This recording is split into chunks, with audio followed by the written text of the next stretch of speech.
नमस्कार, स्वागत है हमारे खास प्रोग्राम मंदिर दर्शन में और मैं हूँ आपके साथ श्वेता त्रिपाठी। आखिर कैसे ऋषि कुंडू ने 907 सालों तक संभोग किया था। ऋषि कुंडू के 900 सालों तक संभोग करने का रहस्य जानकर आपके पैरों तले जमीन खिसक जाएगी। दोस्तों, हमारा देश पौराणिक समय से ही ऋषियों और महर्षियों की तपोस्थली रहा है।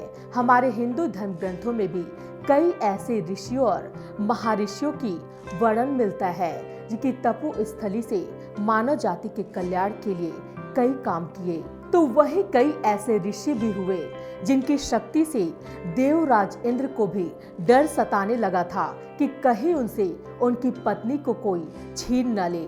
इसी कारण उन्हें जब भी किसी ऋषि की तपस्या से भय लगता था तो उनकी तपस्या को भंग करने के लिए वह स्वर्ग की अप्सरा को पृथ्वी लोक पर भेज दिया करते थे। ऋषि स्वर्ग की अप्सरा के रूप को देखकर मोहित हो जाते थे और उनकी तपस्या भंग हो जाती थी।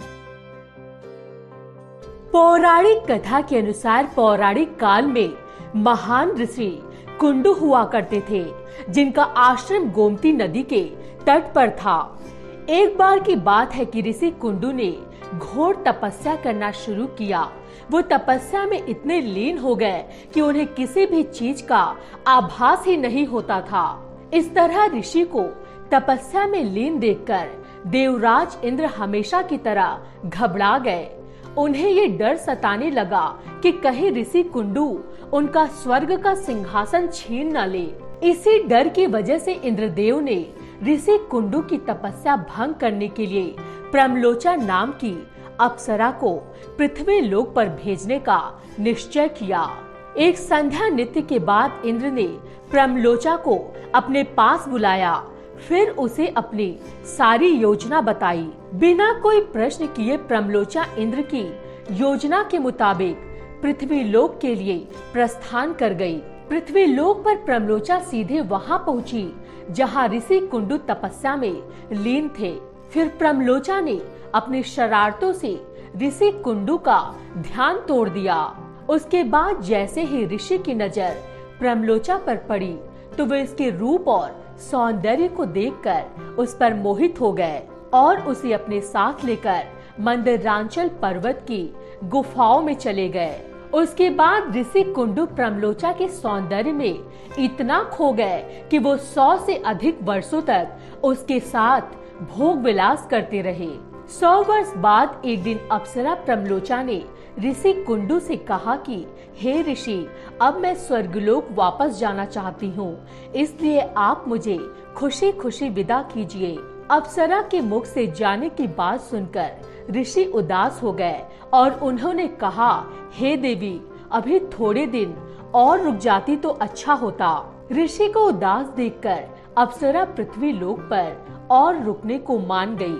फिर ऋषि कुंडू ने अगले 100 वर्षों तक उसी गुफा में अप्सरा के साथ भोग विलास किया।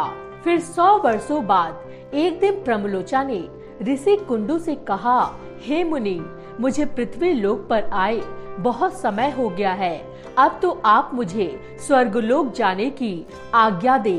ऋषि कुंडू उसकी बात सुनकर फिर व्यथित हो गए। बोले, हे देवी, अभी कुछ समय और रुक जाओ, फिर चले जाना। इसी तरह कई वर्ष बीत गए और जब भी अप्सरा प्रमलोचा स्वर्गलोक जाने की बात ऋषि से कहती तो वो किसी तरह उसे मना लेते। वो अप्सरा ऋषि के श्राप से भी डरती थी कि कहीं क्रोध में आकर ऋषि कुंडू उसे श्राप न दे दे। उधर महर्षि के काम वासना में लिप्त होने से अप्सरा के प्रति उनका प्रेम नित्य बढ़ता ही जा रहा था। तपस्या पूजा पाठ का त्याग कर दिन रात ऋषि कुंडू भोग विलास में डूबे रहते। एक दिन की बात है, ऋषि कुंडू बड़ी तेजी से अपनी कुटिया से निकल रहे थे। तभी प्रमलोचा उनके पास आई और पूछने लगी, हे मुनि, आप कहाँ जा रहे हो? तब ऋषि कुंडू ने कहा कि हे भद्रे, दिन अस्त हो चुका है, अतः मैं संध्योपासना करने जा रहा हूँ। अगर ऐसा नहीं किया तो मेरा धर्म नष्ट हो जाएगा। यह सुनकर प्रमलोचा मुस्कुराए बिना न रह सकी और बोली, हे सब वेदों के ज्ञाता, इतने वर्षों में क्या आज पहली बार सूर्यास्त हुआ है? जो आप संध्या वंदन नहीं करेंगे तो आपका धर्म नष्ट हो जाएगा। मैं तो आपसे जब भी मिली हूँ तब से आपने कभी संध्या वंदन नहीं किया है। इस प्रकार के वचन सुनकर ऋषि कुंडू बोले, हे भद्रे, नदी के इस सुंदर तट पर आज सवेरे ही तो तुम आई हो, मुझे भले भांति स्मरण है। अतः अब दिन के समाप्त होने पर संध्या काल हुआ है। मुझे तो लगता है कि तुम मेरा उपहास कर रही हो। ऋषि कुंडू की बात सुनकर प्रमलोचा ने ऋषि से कहा कि हे ब्राह्मण श्रेष्ठ, आपका यह कथन सत्य है कि आपके आश्रम में मैं सवेरे आई हूँ, परंतु आज नहीं। जिस सुबह मैं यहाँ आई थी उस समय को तो कई वर्ष बीत चुके हैं। यह सुन महर्षि कुंडू घबरा गए और बोले कि हे सुंदरी, मुझे सही सही बताओ, तुझे मुझे तेरे साथ रमण करते कितना समय बीत चुका है? तब प्रमलोचा ने बताया कि आपको मेरे साथ रमण करते हुए 907 वर्ष 6 महीने और 3 दिन हो चुके हैं। यह सुनकर ऋषि कुंडू हैरान हो गए और बोले, हे प्रिय, क्या तुम सत्य कह रही हो या फिर मेरे साथ कोई मजाक कर रही हो? मुझे तो ऐसा प्रतीत होता है कि मैं तुम्हारे साथ एक दिन ही रहा हूँ। तब प्रमलोचा बोली कि हे ब्राह्मण, मैं आपसे झूठ कैसे बोल सकती हूँ, वो भी उस समय जब आप अपने धर्म मार्ग का अनुसरण करने के लिए तत्पर होकर मुझसे पूछ रहे हो। मैं यहाँ किसी के कहने से आई थी। ऋषि, आप क्रोधित न हो, मैं आपको सारी घटना का सत्य बताती हूँ। परंतु हे ऋषि, मेरा इसमें कोई दोष नहीं है, इसलिए मुझे क्षमा कर दीजिएगा। तब ऋषि कुंडू ने कहा कि जल्दी बताओ, तुम्हें यहाँ किसने भेजा था? तब प्रमलोचा ने कहा कि आपकी तपस्या से देवराज इंद्र को डर लगने लगा था और उन्होंने ही आपकी तपस्या भंग करने के लिए मुझे यहाँ भेजा था। प्रमलोचा के मुख से ऐसे वाक्य सुनकर ऋषि कुंड व्याकुल हो गए और बोले कि धिक्कार है मुझ पर, मेरा धर्म नष्ट हो गया। एक स्त्री ने मेरी बुद्धि को भ्रष्ट कर दिया। इस स्त्री के संग से मेरा समस्त जीवन का तप नष्ट हो गया। इसलिए हे पापिन स्त्री, अब तू जहाँ चाहे जा सकती है, क्योंकि तुझे इंद्र ने जिस कार्य के लिए भेजा था वह कार्य संपन्न हो गया।